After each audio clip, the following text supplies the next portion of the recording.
Hey everybody, we have an awesome show lined up with our special guest, Zach Voorhees, who is the whistleblower that came out on Project Veritas not too long ago, exposing what Google is doing. Zach, thank you so much for being with us on Edge of Wonder and taking time out of your already busy schedule. We know you're interviewing everywhere, so thanks a lot for being here. Thank you for having me on the show. It's a pleasure to be on the program. So Zach, let's just kind of jump right into it. What made you decide to really come out and do this? Because I mean, obviously, now that you're kind of exposed, I mean, your whole life has changed. So why don't you explain a little bit about what's going on and how and why you decided to come out? Yeah, so I've worked for Google for 8.5 years. I started off with the Google Earth project, and then in 2013, I started working on one of the YouTube projects that was involved with taking YouTube and putting it on the game consoles and the TVs. I specifically was involved with the PS4, the Nintendo Switch, and the Xbox version of YouTube. And, you know, everything was really great with the company. You know, the media has been talking really good about Google and how they take care of their employees. And let me tell you, all of that is true. They treated me so well. They gave me free lunches. They gave me free breakfast and dinner, massages on your birthday. You got to work on a 20% project, even though they kind of scaled that back in the later years. Everything was great. And by the way, I was getting paid like $250,000 a year to, you know, basically live at the company and do, you know, my coding magic. But all that changed in 2016. When Donald Trump won the election. Now, I've lived through a few disappointing, you know, presidential elections where the person that I, you know, wanted to win didn't win. And my general philosophy is, well, that's just democracy. You know, suck it up and try again in 4 years. And I assumed that that was what was going to happen in the unlikely event that Trump would win. But that didn't happen. The company kind of held like an emergency TGIF after Trump won. And oh my God, like this meeting was absolutely eye-opening. And the reason why it was eye-opening was because of the things that the C-level executives were saying about the election. Sergey Brin said that the election was personally offending to him. And the CEO or the CFO actually broke down in tears. Talking about how, you know, she was reminiscing about the night that Trump won and how she was emailing coworkers and saying, it looks like we're going to lose this one. And I'm like, what do you mean? We're going to lose this one? Like, someone else is in power. Your guy didn't get in, or your woman, and try again next year. But no. They were not acting like, well, you know, that's just the way it is. They were acting like this is a really bad situation and America's about to like go down the tubes. And what was really surprising to me was what the CEO, Sundar Pichai, said, in which he stated that one of the big effective things that they were able to do during the election was to censor the fake news using some of their machine learning algorithms. And I went, fake news? What? We're censoring fake news? I thought that we're not censoring anything. Like, what's really weird is that the tech giants up to this point were refusing to give information about terrorists because they said that that would set a dangerous precedent. But here they're talking about how they were censoring fake news, which I didn't even know was something that we were doing at all. And so I just started researching because I was like, well, if they're censoring fake news, then there's someone deciding what fake news is. And, you know, Google was a pretty open company. They're not so much anymore. But at the time, they were really, really open. So all of their design documents about this fake news suppression was readily available. And I, as a full-time employee, had access to their public internal documents. And so I just started researching. And I was like, what's fake news? How do they define it? Oh, here's a slide deck. And I went through this PowerPoint presentation, and they're listing examples of fake news that hit the Facebook trending section. And what I realized was, oh my God, some of these news items really did happen. Wait a minute, why are they using examples of news items that had happened? And let me give you an example of what they considered was fake news. they considered that Hillary Clinton running weapons to Benghazi in order to arm ISIS terrorists was something that was fake news. And as someone that's been researching this stuff for a while, I went, no, I think this actually happened. There's like a huge thing about it. There's piles of evidence that shows that Hillary Clinton did in fact run weapons to Benghazi to fund and arm ISIS terrorists in order to destabilize the country of Syria. And so I was like, okay, something's wrong here. I need to like look in further because if they're now deciding that something that is real news is actually fake news, then there's got to be a mechanism downstream of that in order to filter it from the internet. I found what that project was. That project was called, get ready for this, Machine Learning Fairness. Why? Like using those in the same phrase, just what is that? Yeah. So apparently, according to Google, the internet was inherently biased and racist and misogynist, and that they, the self-appointed, arbiters of freedom and peace and prosperity and equality of justice, had elected themselves to be the people that would filter the internet. Oh, I was just gonna say that reminds me of like Mars attacks when they're coming, they're like, we come in peace, and they're like killing everybody, Yeah, exactly, right? So I was like, oh no, this is gonna get bad. And I went, why are they doing this all for Trump? Like this seems like kind of an overreaction because they didn't get the guy that they wanted or the woman in the presidency. And the thing is that they're making like a huge deal out of Hillary Clinton not winning the presidency. Like, okay, like I get it if like you had some really great person that you wanted to win and they didn't, but Hillary Clinton, are you kidding me? This is the weirdest circus about this whole thing, is that Hillary Clinton was the reason why they were upset, Wow. So the fake news started happening immediately when Trump was inaugurated. I remember that Trump had a record crowd for his inauguration day, but then the newspapers were all sending and sharing like images of what looked like to be a totally empty field in front of the president. And they said, oh my God, he's a liar. Look at this. Now, I've been to an inauguration. I was in Barack Obama's inauguration, 2008. Okay. I know. Yeah, so was I, Zach. I was there too. Well, I was at Trump's actually. Yeah. You were there yourself. That it was crowded, right? Yeah. And because I think what happened was they took the photo before he went on. It was like everyone was still gathering. It was at 8 a.m. Yeah. So the photo wasn't a complete photo. It wasn't a complete photo. They took it early in the morning. You could tell because everything looks really frigid cold and there's no sun out. And the thing is that everyone is crowded near the entrance of the gates. And what that told me was that they had just opened the entrance. People were flooding in. They were still, concentrated on one side and they hadn't dispersed. So on day one, the media is colluding with themselves in order to broadcast a fake version of reality. And later, Sean Spicer had a press conference and he says, no, we stand by the statement that this was the largest inauguration. We got those numbers from the number of people that entered into the subway system. Photographs of the inaugural proceedings were intentionally framed in a way, in one particular tweet, to minimize the enormous support that had gathered on the National Mall. This was the first time in our nation's history that floor coverings have been used to protect the grass in the mall. That had the effect of highlighting any areas where people were not standing, while in years past, the grass eliminated this visual. This was also the first time that fencing and magnetometers went as far back on the wall, preventing hundreds of thousands of people from being able to access the mall as quickly as they had in inaugurations past. Inaccurate numbers involving crowd size were also tweeted. No one had numbers because the National Park Service, which controls the National Mall, does not put any out. By the way, this applies to any attempts to try to count the number of protesters today in the same fashion. We do know a few things, so let's go through the facts. We know that from the platform where the president was sworn in to 4th Street holds about 250,000 people. From 4th Street to the media tent is about another 220,000.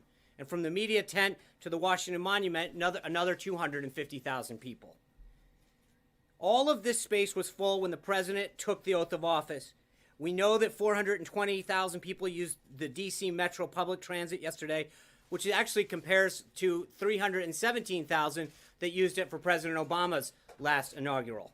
This was the largest audience to ever witness an inauguration, period, both in person and around the globe.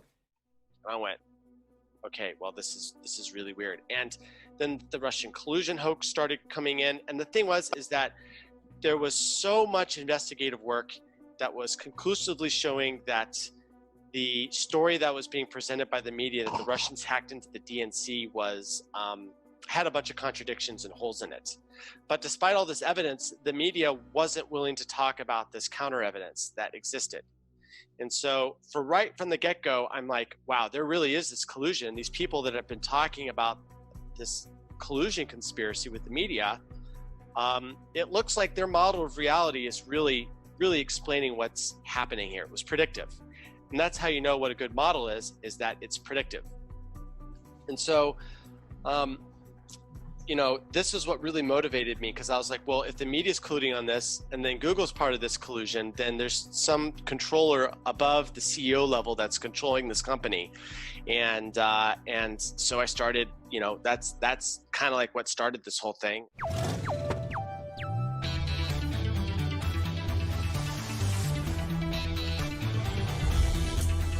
Edge of Wonder. I found out that their censorship regime was called machine learning fairness, and it kind of makes sense that they would call it something like that. Like, Project Dragonfly, which I've been stating a lot, was a fake censorship engine. And the reason why I believe it was fake was because, one, there's no information that I could ever find on it within Google's internal systems. And two, why would Google ever name something that censored the internet after a predator insect? Okay, like if I wanted to, name something that I would, sneak into the entire internet infrastructure, I wouldn't call it effing Velociraptor. I would call it something like the Fair and Equalness Initiative, right? Because how could you be against fairness and equalness, right? Like that, it's built into the word itself to be good, and we have like a positive association with it. So this whole machine learning fairness clicked in. I was like, okay, this matches the pattern of language that I've seen. One of my backgrounds is in psychology and mathematics and computer science, so I'm kind of like a little bit more sensitive to manipulations and propaganda. And right away, I was like, this is it. This is what's going on. And I started digging and digging and digging. Who's involved with it? Who's making it? Who thought this up? The answer to that is that it was thought up in Stanford. It had been on a slow simmer for a while, and then kind of got adopted into Google, and then they started rolling it out as fast as they could.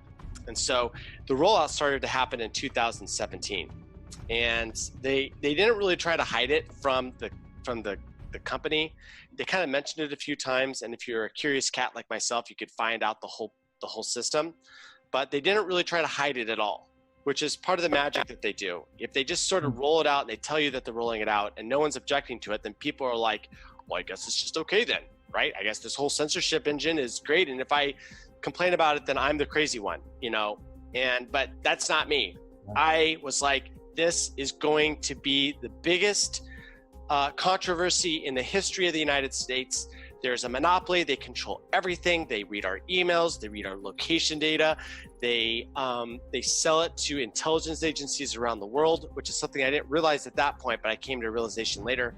And so I realized that this was going to be a really big story. I started privately telling some influencers within the entrepreneurial space and the VC space that this was, warning them, what do you think about this? And for the really smart people, they were instantly terrified in the same way that I was.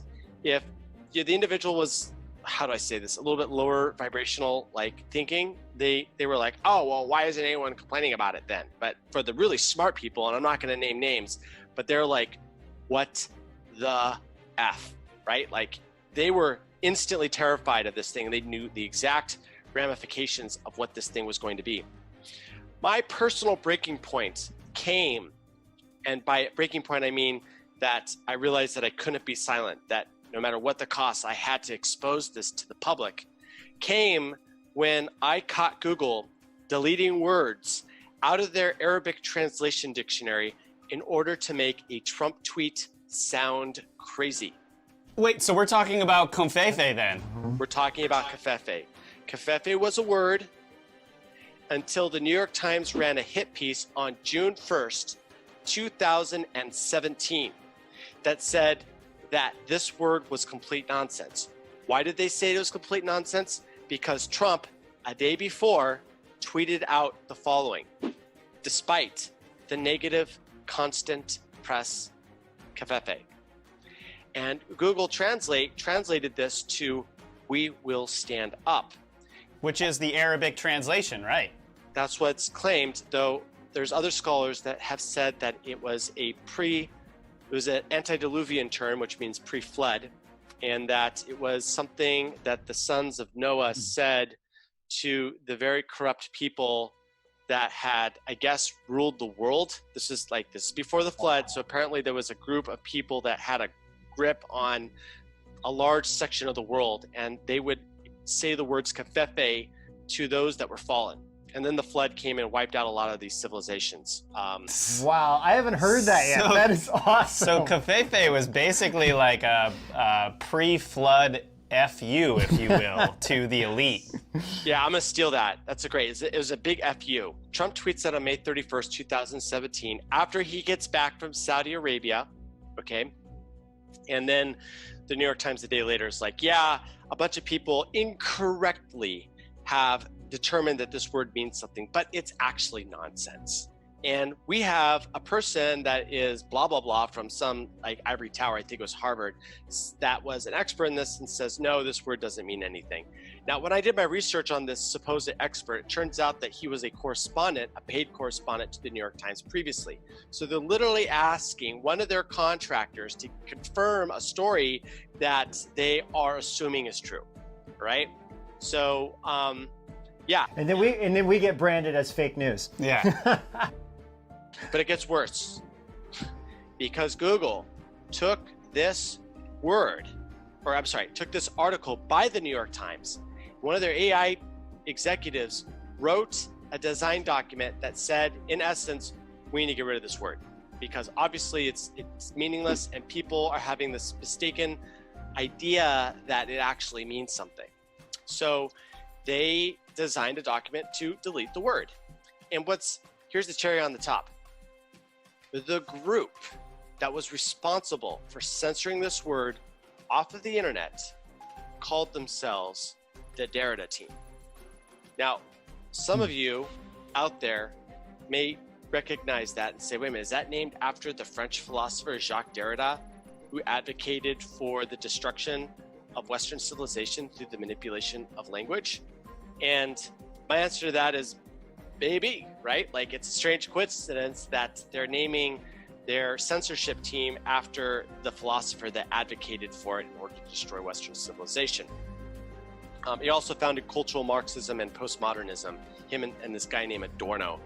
They're all commies. Dude, it's crazy. Adorno. The more you get down into this research, you find out, yes, there's actually they're actually adhere to this idea of socialism, communism, the elimination of all classes, and then the hiding of information when that ends up murdering millions upon millions of people.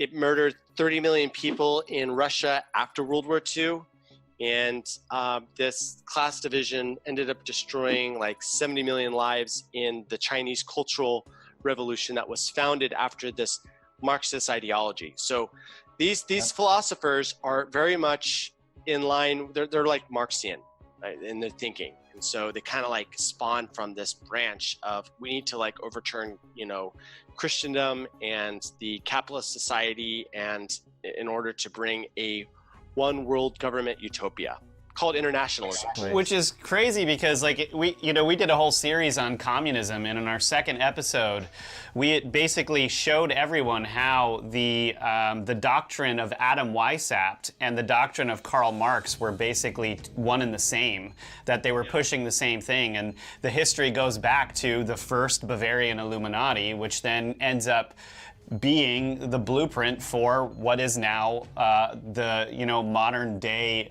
brainwashing apparatus, which is socialism and communism. Well, yeah, and then on top of that, then you have eugenics that falls right into the whole like the deep state apparatus, the whole plan of the deep state, right? And that's another thing everyone's bringing up. I mean, this can go multiple directions, but it's like we did a whole episode also exposing all of this in the drug epidemic.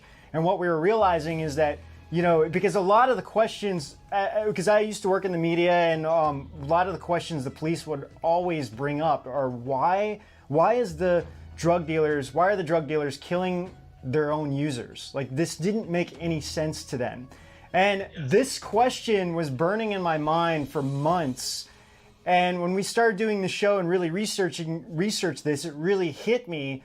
This is all about eugenics. They don't care. It's not about the money. It's like they want to get everybody addicted at a young age. They just kill off these people, and eventually they form their one global government, and it's like we're just the slaves to the system. Well, and to clarify, it's not just about the money, because money is a huge part of what they control. But then there are even. But they don't care. It's like, hey, if you die, somebody else is right there that's going to start using drugs, and and it just gets rid of one less person on the planet. Yeah, that's the operation. And it's like we're in this like the whole global warming thing too. It's like all these things are going on, and people are gonna die, or everyone's like dying, and we need to do all these different things, and it's like you start looking into who's really being vocal in the global warming situation, or whatever, global climate change, whatever word they're using now, and it's like it's the same companies that are involved with a lot of the pollutions are the ones like you start looking at the Rockefellers and all these different other names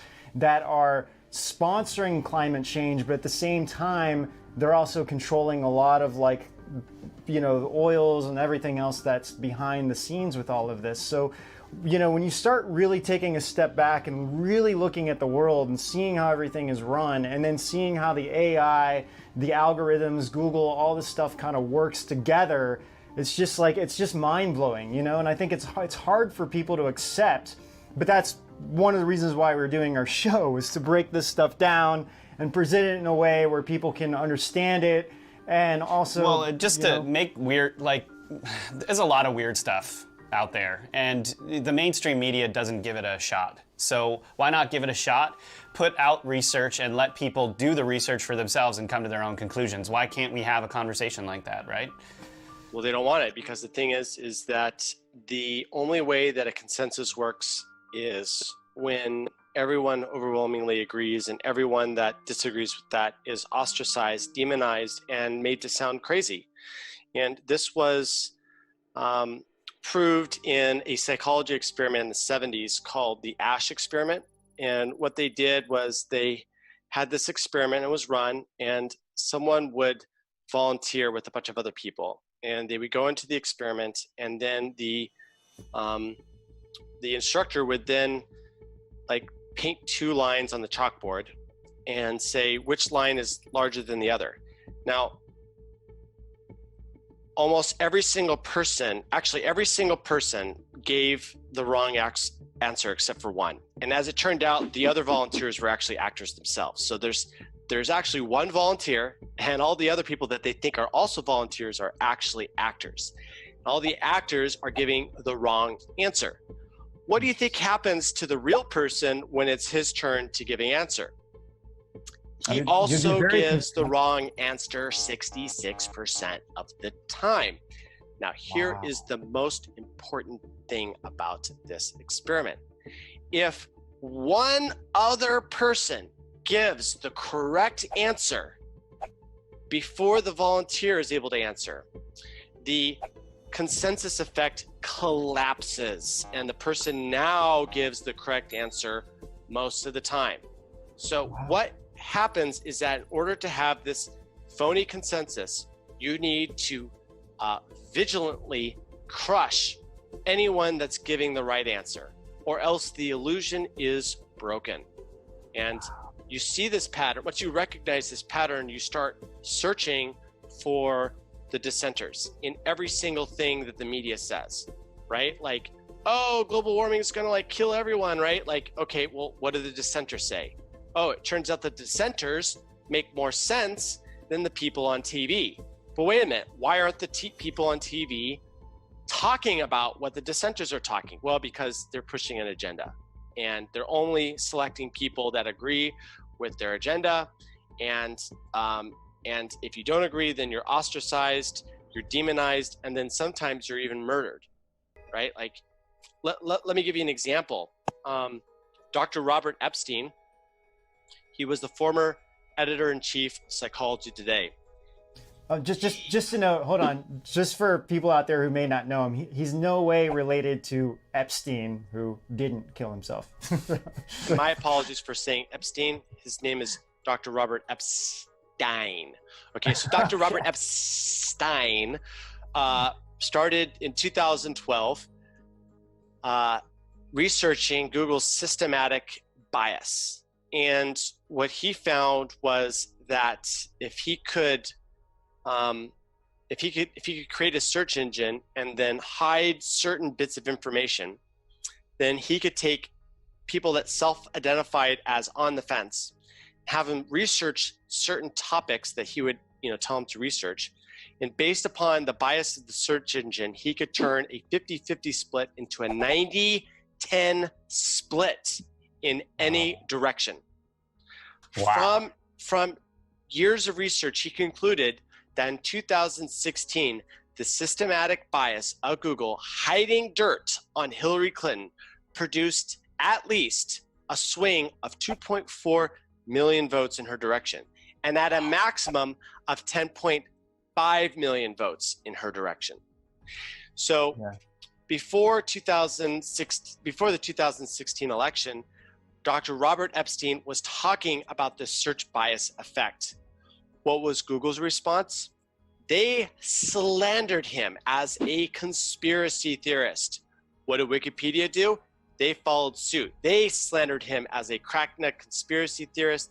They cherry-picked one of his earlier preliminary studies that had an N size of 24. They ignored all the other research where N was greater than 100.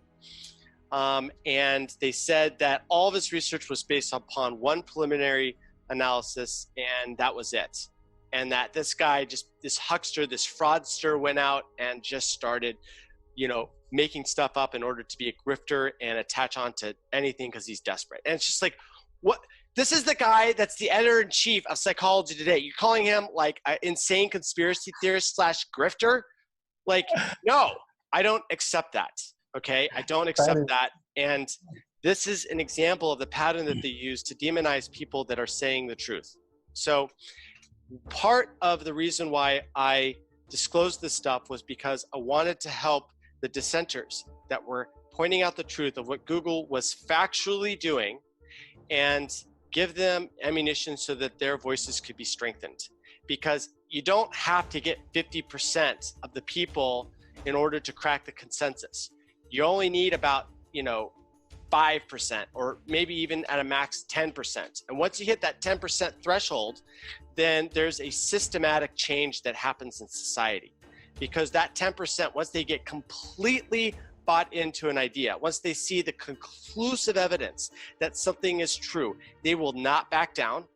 And as a result, systematic change always happens when there is a core group of people that form about 10% of the population. So my goal with this is to capture 10% of the population, show them the evidence that this is what's happening, and convert them into people that are effing woke about Google's censorship bias. And you know who's really made this job a lot easier? It has been Google themselves, because they can't keep their hand out of the election cookie jar. They've gone through in the last 3 months and they've systematically disabled Tulsi Gabbard's ad account as soon as she was surging from the post-DNC debates, right?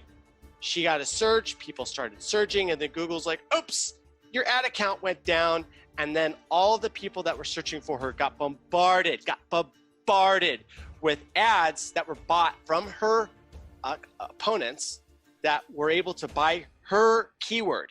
Okay, now this is something that a lot of people don't realize, is that Google is selling trademark keywords to the highest bidder.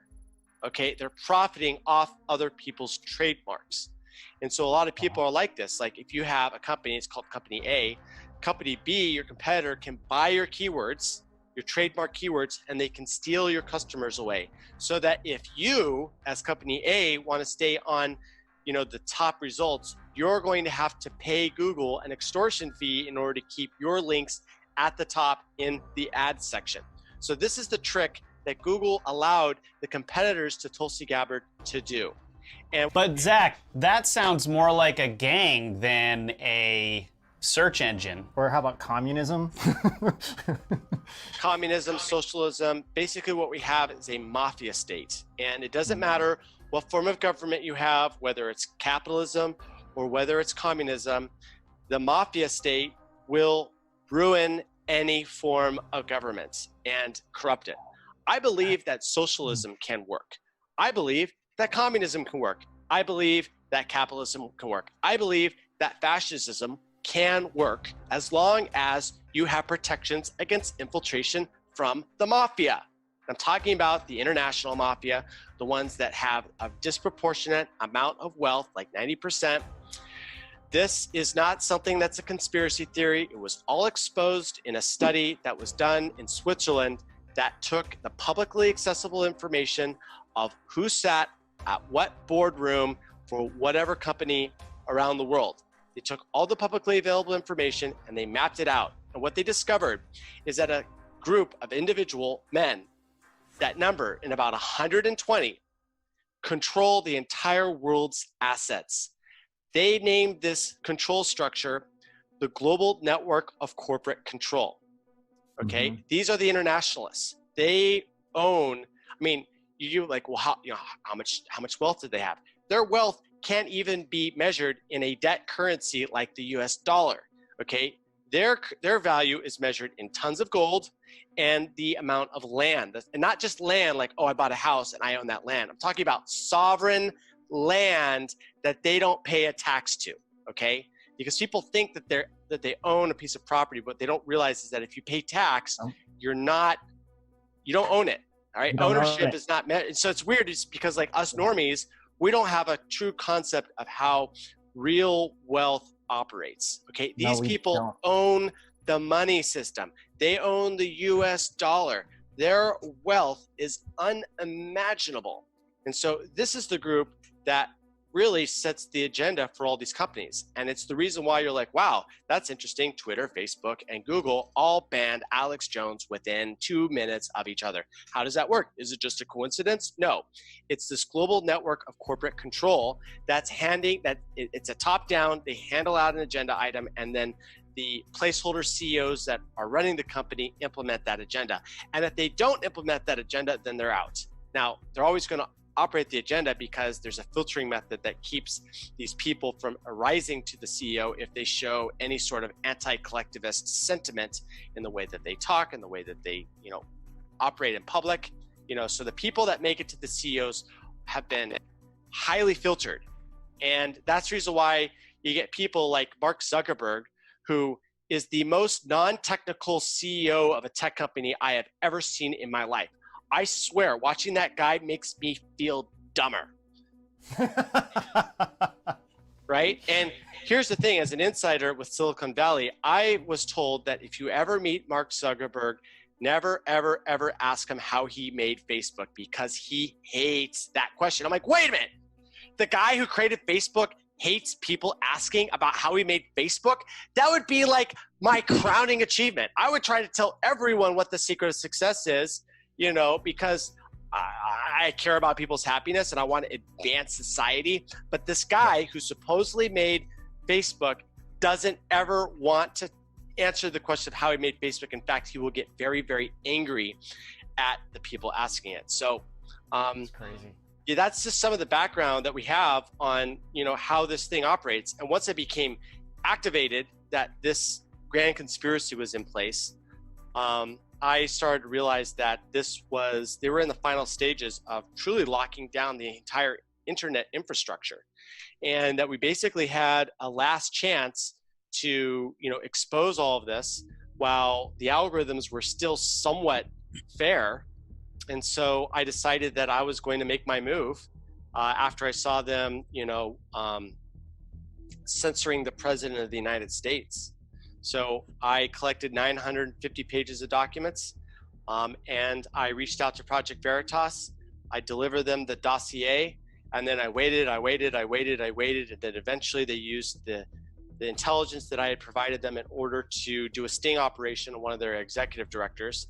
Got her comfortable, got a little drunk, and then she casually mentioned that, oh yeah, we should never be broken up, because if we're all these other companies, then together we can't stop the next, Trump situation in 2020. Like, that's not a paraphrase. That's almost the exact quote. Like, we've got to stop, the next Trump situation in 2020. And so it's just like, there you go. That's the exposure of of what these people are really thinking on the inside, even though they don't want to say it in public. And so that blew the whole lid. Like, once that went live on Project Veritas back in June, the internet went really crazy. It was the only thing anyone was talking about for like 3 days. Now, at this time, I did not come out I did not come out. I talked about it, but I talked about it under a veil of secrecy and anonymity. And instead of disclosing all 950 pages, we decided that we're only going to disclose 2 relevant pieces of documentation. Well, what I hoped was that was just going to allow me to get this off my chest, warn the American public and the patriots, and give them sort of like a thread that they could start to pull to unravel this whole mess. Unfortunately for Google, they decided they were going to start engaging in legal warfare against myself. And they started doing this by sending a very, very, very expensive law firm to start, shaking me down. And they did this with a series of letters that was demanding access to all of my personal information, all my backups, demanding what information I retained, who I had shared it with, all this stuff. And so I thought about it, and I was like, well, obviously they want to do this because they want to shut this disclosure down. They know what I've seen because they've got server logs, so they know that there is some bad stuff coming. And honestly, it's not too hard for them to figure it out. Like, I literally resigned, and the reason for my resignation was because of criminal activity and sedition from the company. Now, I didn't say that in a resignation letter. I said that privately to my boss as the reason why I was leaving. I said I cannot work in a company that is that has active subversion against the president of the United States. Otherwise, I am guilty as part of the conspiracy myself. So that's treason, right? Treason. My boss was like, right? He just like totally dismissed it. Like, thought that it was ridiculous. Like, I had showed him the evidence before. Like, he's just a brainwashed, individual. Also, he's a Chinese national. So, communism and them go together really well. It's like, well, whatever the group thinks, we can't go against that because they've got this like Confucian sort of philosophy way of thinking. Not everyone around the world thinks like people do in the United States.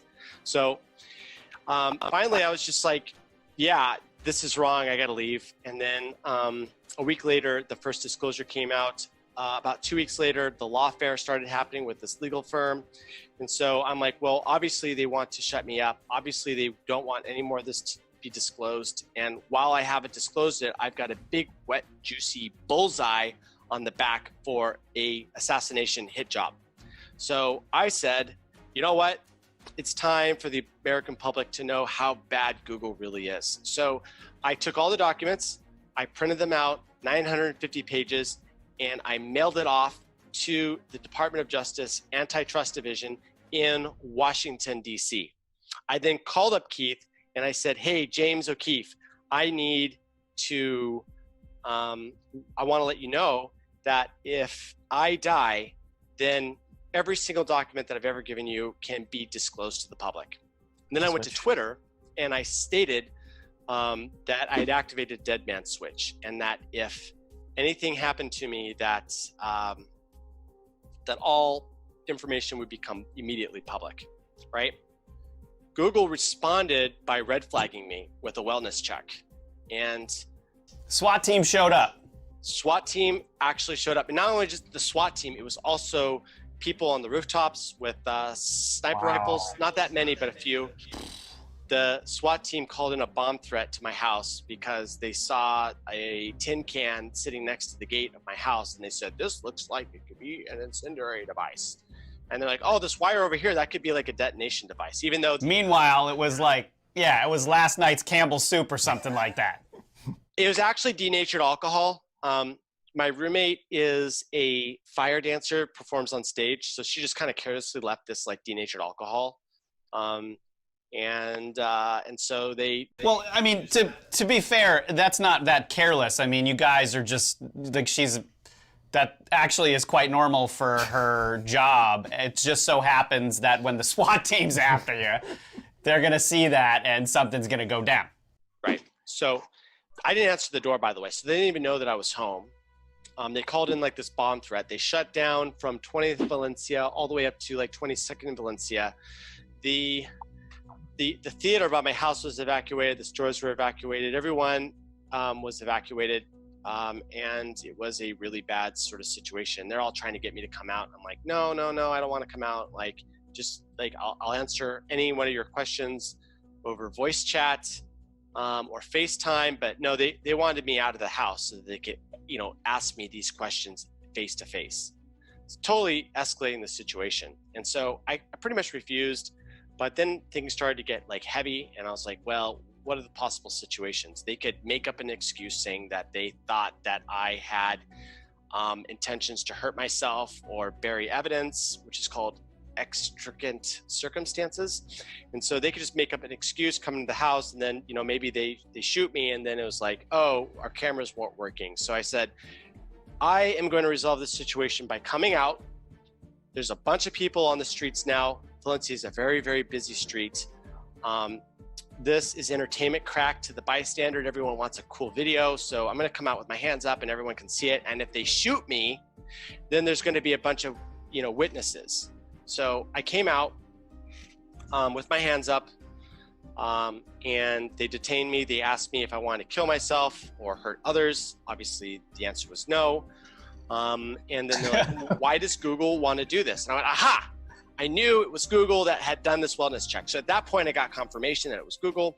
And then I decided at that point, because they were actually really cool once I showed them a letter that I had given to Google explaining that I had delivered their information to the DOJ.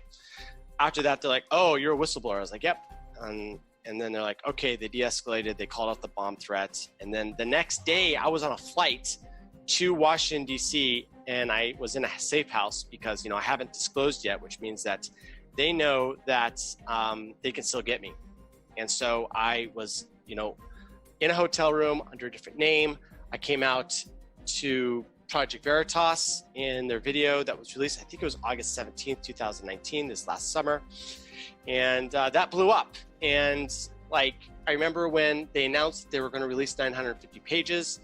And then when they did that, people from around the world started hitting that download link. And it was just massive. It was it was they showed me their inbox. It was like ding, ding, ding. They got an email every single time someone hit the download button. And it was just more than one a second. It was 10 or 20 a second. We're hitting down this download link. And so all of the censorship design documents, all of it that I was able to grab went out to the public. And now we were able to see exactly how that they censor.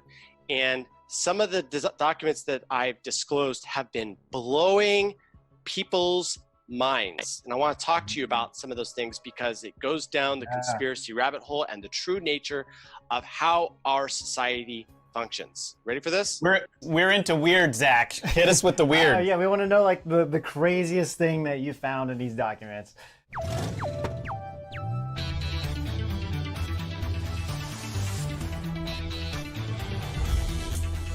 Edge of wonder. Okay, so what I found out was there's something called the YouTube query blacklist. Now, this was a blacklist that Google denied that exists. They said, we don't use any blacklists in our search engine. I was like, what? And I went like this, and I started typing, and I actually found a blacklist that was named blacklist, right? Like they're perjuring themselves to Congress saying that blacklists don't exist, you know? So it's 40 pages. I look in, and what do I see? It's covered with suppression targeted against people trying to research false flag attacks on every major, like, mass casualty event that is out there, right? I'm talking Las Vegas, Stephen Paddock, anything that associated Stephen Paddock with anti-Trump sentiment was removed, was blacklisted. Anything that, you know, had a positive correlation between Stephen Paddock and the DNC was also removed. So it was like, hey, if it's bad for Trump, boost it up. If it's bad for the DNC, suppress it.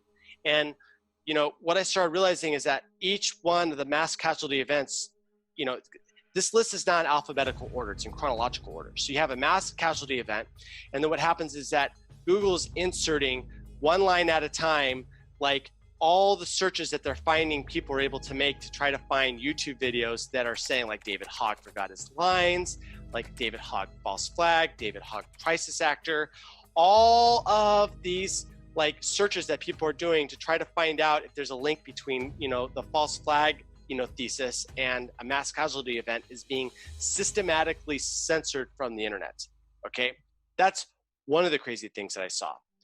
The other blacklist that was also created on that day was related to trying to censor the news about ISIS calling responsibility for the Las Vegas attacks, people reporting that there were multiple shooters at the attacks. And then surprisingly, what I found was there was an entry that didn't belong there. And this, okay, ready for your crazy conspiracy hats to get on? Yeah. What I found was that Google had put in a fake URL that made the URL appear to be linking to breaking news related to Stephen Paddock.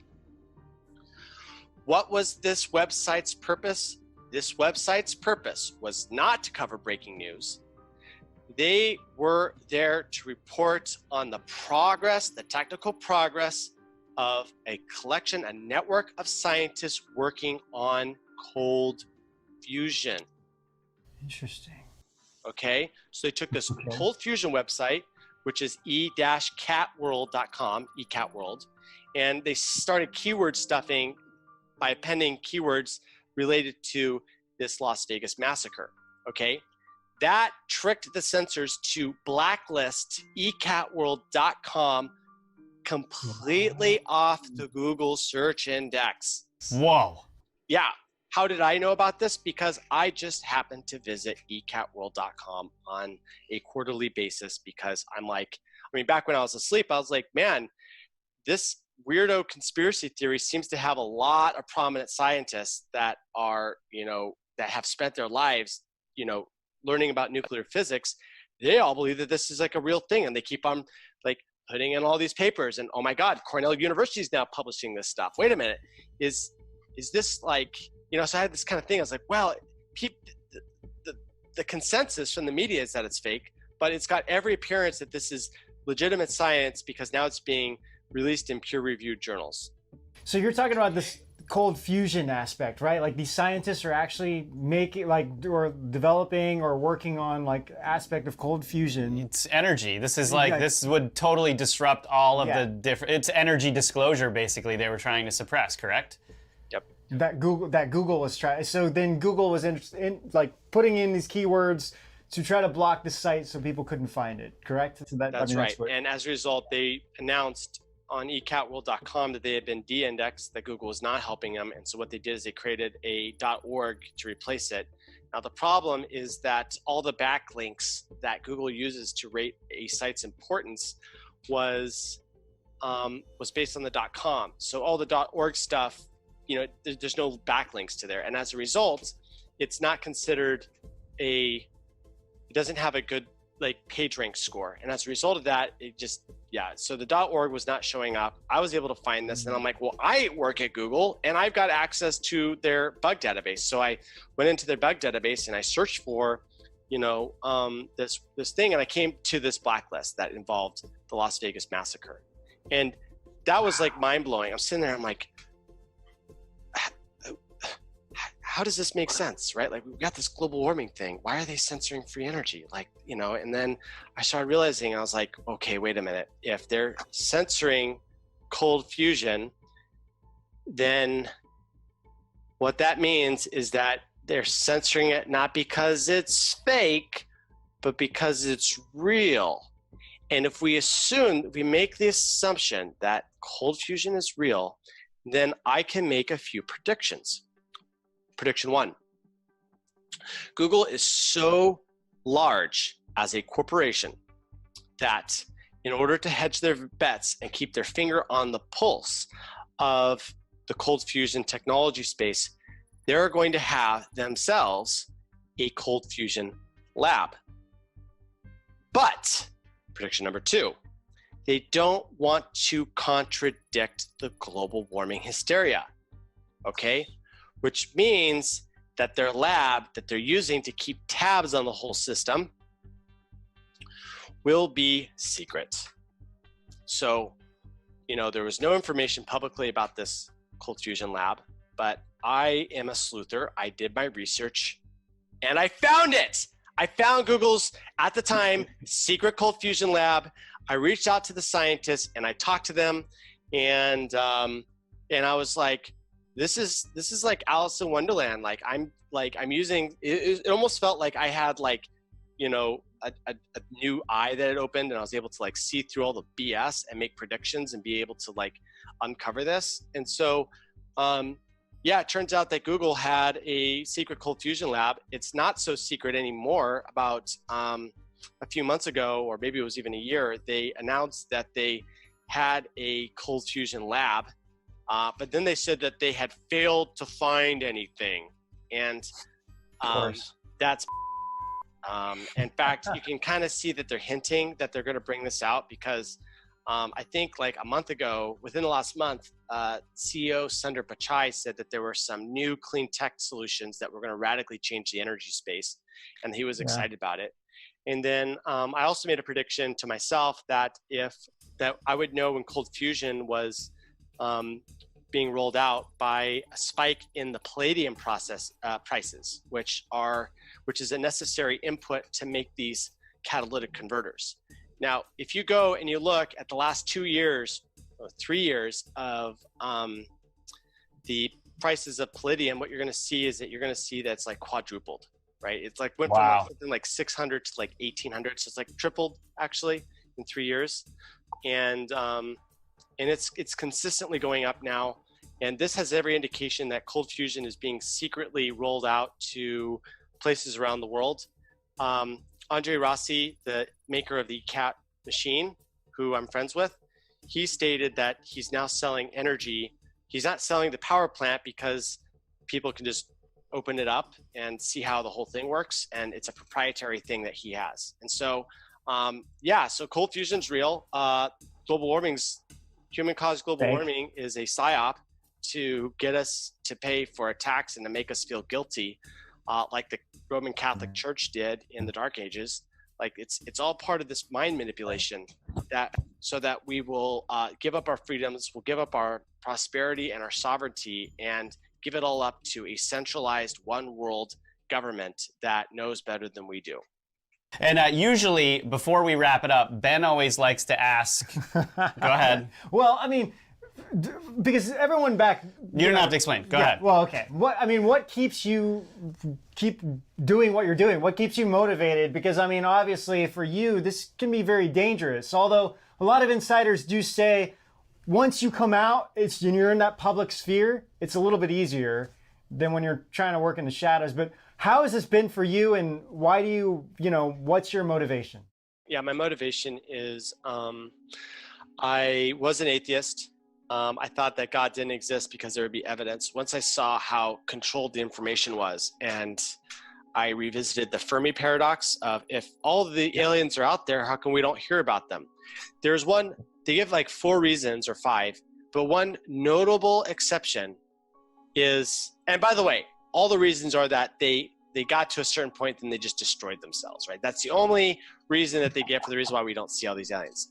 But then I came up to a really obvious solution to the Fermi paradox is that we have made contact, but our governments and our media are not letting us in on the secret.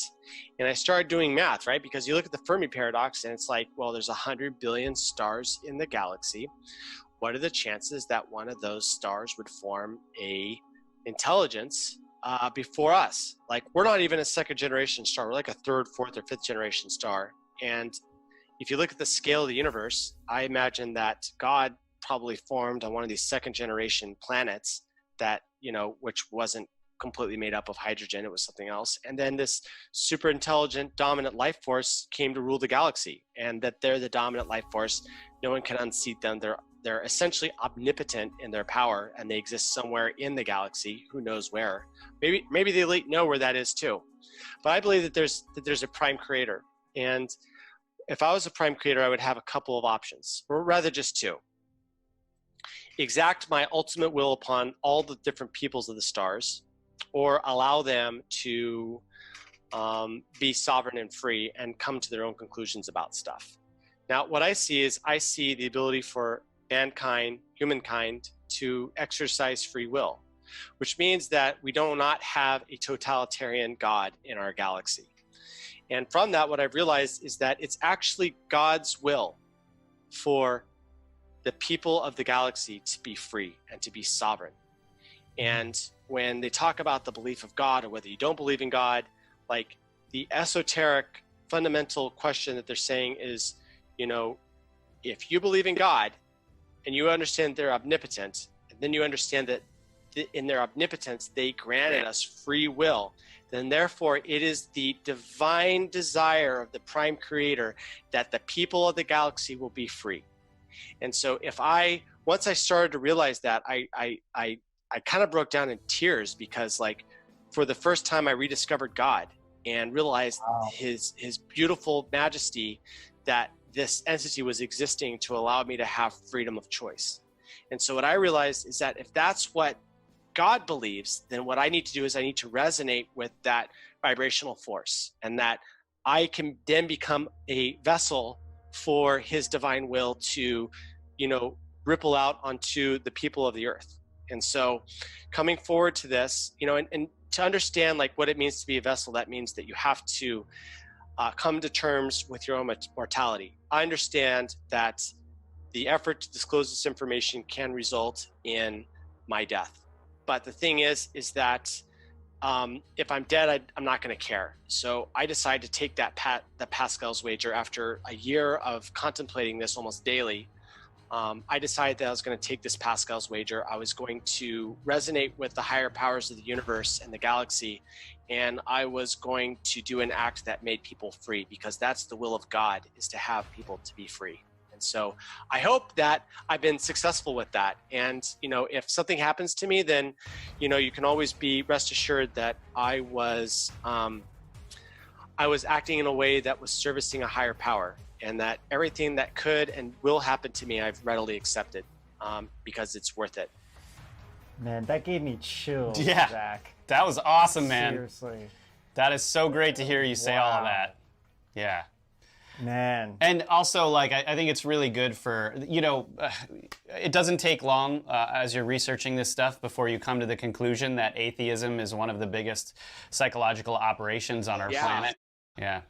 And, you know, it's the pinnacle of what communism is, essentially. I mean, you know, and then coming to the and then it doesn't take long before you start looking into who they used to push all of that. You start looking into Darwinism. You start breaking some of those things down. You start going into the scientists, and then all of a sudden your world's upside down, especially if, you know, you're not used to that kind of stuff. But Man, thank you so much for being with us and for being the inspiration that you are and coming out and giving everyone out there this information and your message along with that. We can't thank you enough for everything you're doing. I know. This is seriously, Zach, this was like such a phenomenal interview. I'm just like, wow, this is so awesome. Yeah, and hey, listen, anytime you are welcome on our show to talk about whatever it is that you feel like you need to talk about. This is you know, your show too. So yeah, you've got a home here, and anytime you need to drop anything or whatever, you just let us know, and we'll just set something up. Yeah, seriously. Yeah, well, hey, if it's my show too, then I want to cut of the profits. You're a smart businessman too, I see. So Zach, tell us like where you can or where people can find you and your information, website, anything. Yeah, people can follow me on Twitter. Twitter is the social network for politics, and that's where I'm at. And we're challenging Google's power and their grip on the election system and their grip on the information landscape. And so if people feel like they want to help save America, then come follow me on twitter.com/perpetualmaniac. That's my username, perpetualmaniac. And like and retweet the things that I'm doing that are very important. And the things that are important, you'll know because they're important. So please follow me there on twitter.com/perpetualmaniac. And do you have anything upcoming that you're working on or going to be a part of? Yeah, there's a bunch of things that I'm working on, but I don't want to give the enemy a heads up on what I'm working on, so they're kind of under wraps. But cool. But yeah, I would love to come back on the show and talk about some more things. I wasn't able to get to everything about the story, and there's some really juicy tidbits. So, awesome. You know, for everyone out there, subscribe to Edge of Wonder because they've got really good stuff, and I'll be back. All right. Awesome, Zach. Thanks so much, Zach. Thank you.